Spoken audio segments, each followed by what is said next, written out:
នៅតែស្រឡាញ់ទោះបីដឹងគ្មានលទ្ធផលចាំមងដល់ចាំខ្ញុំងើបដើរចេញពីជីវិតគេនៅខំញញឹមលេងសិនអោកាំងមានមិនច្រើនទេព្រោះអីគេចិត្តឈប់ក្បែរខ្ញុំនេះហើយចង់ធ្វើខួបស្នេហ៍គំរំការស្រឡាញ់ចង់បំពេញចិត្តមុនចាក់ចេញចង់ផ្អែមហែមចុងក្រោយព្រោះស្នេហាគេត្រូវរើគ្នាវិញហើយអោជីវិតអ្នកកុំតអើយអស់ពេលថែ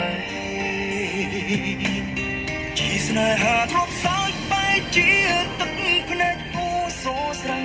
រូបប្រុសពីរអ្នកត្រូវដើរចេញម្នាក់ព្រោះផុតកំណត់ក្បែរអូនប្រាប់ថាអូនត្រូវគ្នាវិញអូននៅត្រូវការគេអូនអរគុណបងគុំដនថើកន្លងចង់ប្រាប់ថាជប់ធ្វើមនុស្សកុំត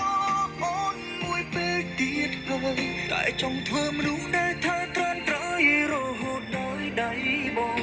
ថ្ងៃមុនសប្បាយចិត្តណាស់ព្រោះអូនគ្មានគេតែមានបងថ្ងៃនេះមានគេវិញ